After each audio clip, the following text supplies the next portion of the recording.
O game Dying Light The Beast é mais impressionante do que você pensava. Em uma recente entrevista, muita coisa foi esclarecida e revelada sobre o game Dying Light The Beast. E a melhor parte é que tudo isso foi confirmado pelo diretor da franquia Dying Light e pelo atual diretor de Dying Light The Beast, o Timon Smektala. E com isso tivemos muitas revelações. Tivemos diversas novidades, não só a respeito do futuro da franquia Dying Light, o quão importante é Dying Light The Beast, o quão imersivo e assustador será jogar à noite, e é claro, muitas novidades, como por exemplo, a confirmação oficial que esse novo game será muito mais imersivo e assustador do que o Dying Light 1.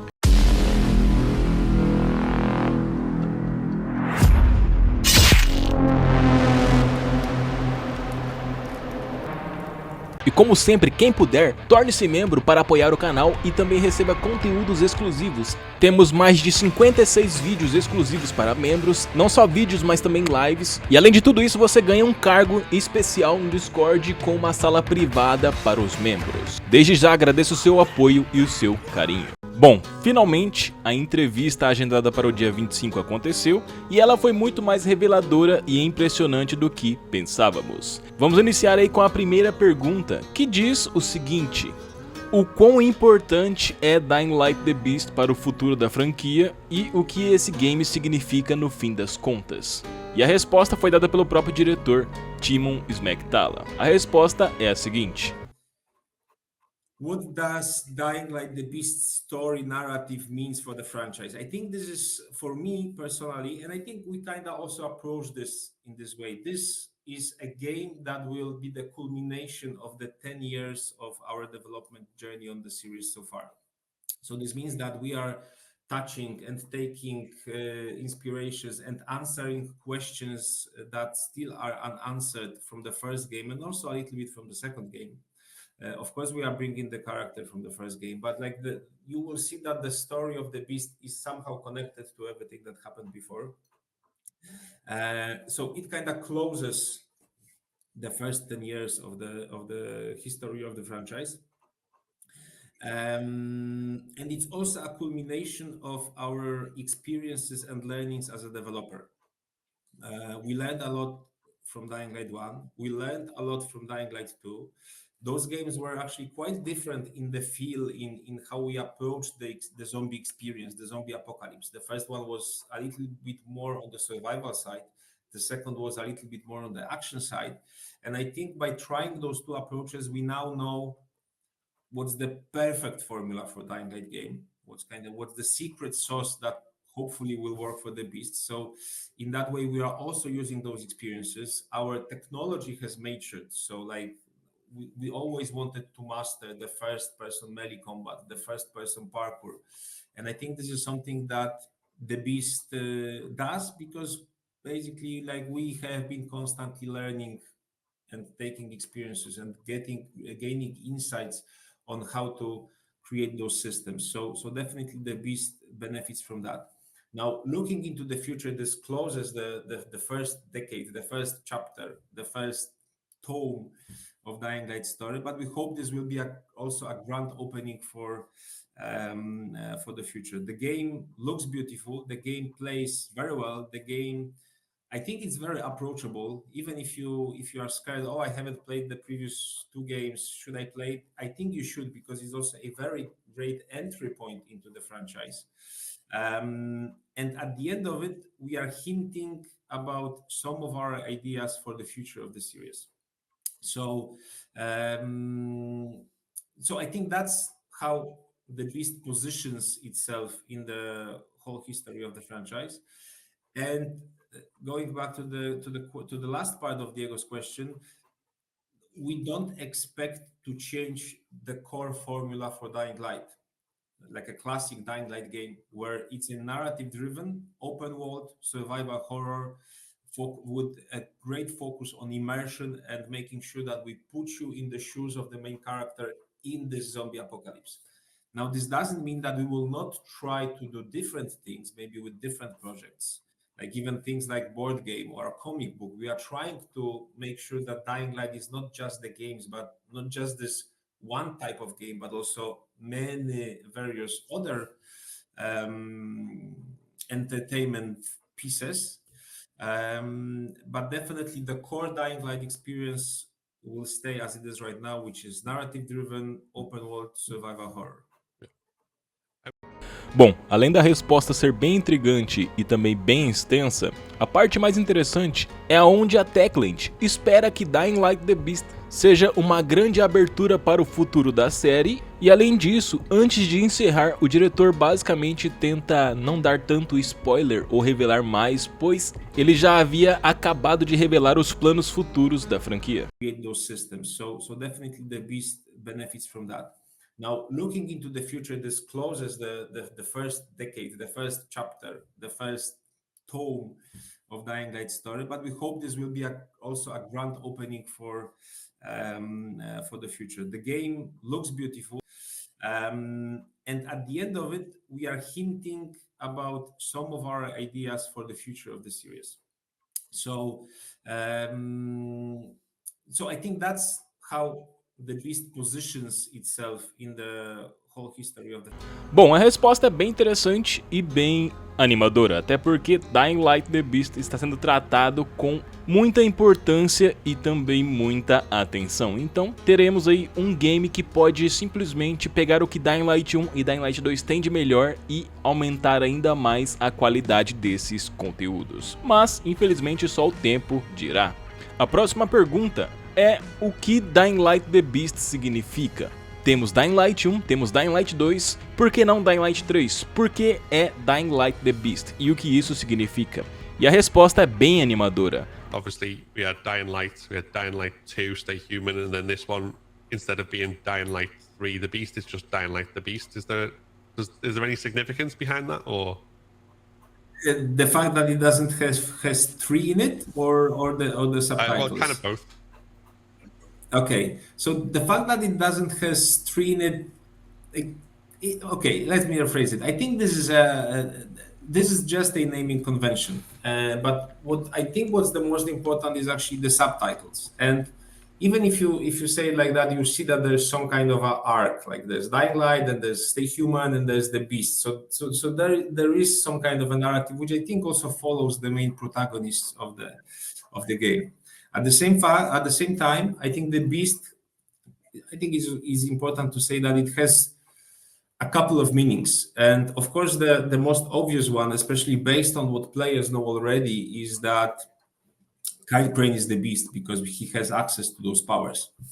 But at the same time, maybe Baron is the Beast because he was doing those experiments on this poor guy, and maybe this is actually something that is kind of beastly.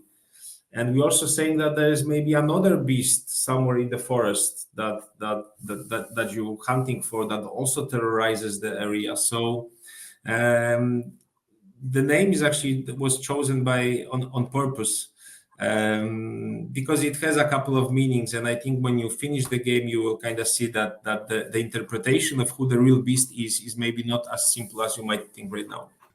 It's always better to go in fresh to these things and kind of experience it for yourself. Of course, like this will be definitely spoilers territory, so I don't want to go there. Bom, é nítido que teremos aí algumas surpresas em Dying Light The Beast. E é claro, quem já acompanha o canal há um bom tempo já está ciente do que eu estou falando. A terceira pergunta é bem empolgante para os fãs e amantes de zumbis. Vamos ter novos zumbis infectados, como por exemplo novos voláteis e zumbis especiais? E a resposta? So this I think I can answer. Also, maybe going back to the previous one, we are not talking much about the I would say the infected, the zombies players know already. But what we are talking about is that the game will also feature a new type of enemy for us, so-called chimeras. Chimeras are the effects of the experiments of the Baron. And those are basically like huge mutated zombie monsters that you fight as you play the game as boss fights. And players got a glimpse of one of those chimeras in one of our early trailers. Since then, they have changed and expanded and got scarier a lot. So definitely the chimeras are one of the elements of the game where we have. This is exactly the thing that you ask me about. Like I want to tell you stuff because they are really kind of those. They are a presence on the screen, and like those fights are really very cool. But again, something we need to keep for later. But believe me, like we'll start talking about the Beast a lot very soon. A próxima pergunta envolve o ciclo dia e noite. Vamos ter o retorno do ciclo dia e noite? E a resposta é a seguinte. And now going back to day and night and weather effects, of course, day and night makes a return. This is a fundamental, basically DNA type of mechanic in our game, where you have those two halves of a game, the day part, which is more focused on gathering resources. It's also scary. It's also life-threatening. But if you are smart, if you use your survival sense, if you use your skills, your agility, your weapons, you're kind of able to manage to control everything that happens around you. But then when the night comes, everything changes. Everything flips over. The most scary zombie type volatiles, they come out. And there is no kind of bargaining with those guys. You can't really do a negotiation with them. When they see you, they chase you, they want to grab you, they want to rip your head off. So you really need to stay on your toes, stay quiet, be constantly mindful about your surroundings. And when they see you, basically run and try to basically not get caught. And so this returns. There are even elements where we try to emphasize and make it a little bit more interesting. What helps us here is the new environment. Imagine that for example, there are parts of the map which are covered by forest, woods, lots of woods, and you just basically go through the woods with your flashlight on. The inertia is working, the shadows are kind of everywhere, and you don't really see if that's a shadow from a tree or maybe there's a zombie there. And maybe you see a tree and you get closer, but suddenly there's a zombie coming from behind the tree. So it really adds to the atmosphere a lot. So day and night absolutely makes a return, and I think it's actually, again, I don't want to overhype this. So I would say it's on par with the strongest elements of night we did in the past. We also had your story put in from many players, and then we thought, okay, that's nice, we like that, but on the other hand, it doesn't make sense for us because we made this game which has two halves, and it seems that a lot of people are skipping the night part because they are too scared of it. And we looked at the data coming from the game, and we actually also saw that there were a lot of people that basically skipped the night part and just play the day. I didn't skip it. I really love being this scared. Okay, exactly. But so maybe this is. I was talking earlier about some lessons that we took from both games, and actually for the second game, because we wanted to make the night more accessible, we changed the rules of it quite a lot, and we actually realized that okay, we made the night more accessible, and there were players that were praising this. Oh, it's now more accessible. I can play it with no effort, which already sounded a little bit funky, that they can play the night part with no effort. But then the core community, the hardcore Dying Light players told us, hey guys, but where's our night? Like, I'm not scared anymore. I want to be scared. So definitely with Dying Light the Beast, we go back to Dying Light 1. Like our internal goal is that we want the nights to be as scary as they were in the first game. And then maybe also use the benefit of the new environment and the moments I have been telling you about in the forest and etc. So we basically, for the night experience, we like there's a room in our office where on one screen you have Dying Light 1, and like we constantly play the night in Dying Light 1, and on the other monitor and PC there's the night in the Beast, and we constantly keep playing that, and we basically check, okay, is it scary enough? Like maybe there's this little element in Dying Light 1, we don't have it here, let's try to recreate that. So definitely we are very conscious on making sure that the night in Dying Light the Beast delivers. Bom, o ciclo dia e noite promete ser bem mais interessante do que vimos em Dying Light 2. E até mesmo o diretor foi além e confirmou que é bem mais assustador jogar à noite em Dying Light The Beast. É claro que as novidades envolvendo os novos zumbis e também esse novo ciclo dia e noite, que será bem mais imersivo e bem mais assustador, torna tudo ainda mais empolgante e animador. Vamos para a próxima pergunta. Essa é especial para quem curte exploração e também imersão. A pergunta é a seguinte: como vai funcionar o sistema de clima? E a resposta é a seguinte. Now, the other part of the question was about the weather effects. So, of course, yes, there will be weather changes in the game as well. We are connecting some gameplay mechanics to the weather as well. So, even simple things. If you have a weapon which is modded with electric mode, you use it when it's wet during the rain, it has a bigger effect on zombies. Simple things like that. You drive a car, the rain is falling, the road is more slippery, so it's easier for you to lose control of the car, but still adding to the immersion. So first of all, yes, the weather is there. There are gameplay elements connected to it. And we have also focused a lot on improving our own technology for Dying Light The Beast. Dying Light The Beast is made using our own C engine. And it's actually a good thing for us, because if we want a feature, if we want some improvements, we basically just go a level down in our office and talk to people that work on the engine, and we tell them, hey, we need this, like, come on guys, we need this, give it to us. So when upgrading our technology for the Beast, we have focused specifically on the elements that increase your feeling of immersion, increase the feeling of you being in this world. So this is lighting, this is how materials, objects are looking, how real they are, and also the weather effect. So I think players will be really excited about what we are having there. Right now we are polishing the transition between weather states, because like we're still not happy with that. The weathers are okay, but for example, when there's a calm day and it starts raining, we want to make it again a little bit more immersive, where the rain slowly builds up and then there's this big downpour. So this is actually, when it comes to weather effects, we are polishing that element of it.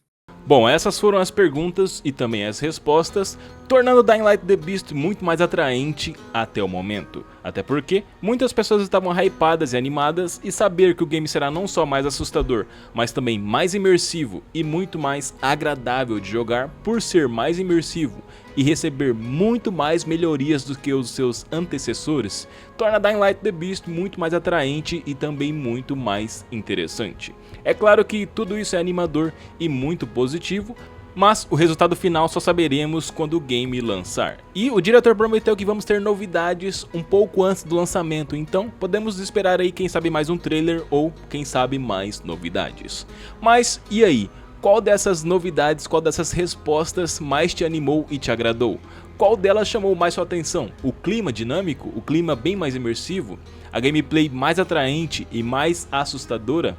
A gameplay noturna reformulada e bem mais atraente? Ou os novos zumbis? Qual dessas questões e dessas respostas mais te deixou animado para o lançamento e para o futuro da franquia Dying Light? Deixa sua resposta que eu tô ansioso para ler.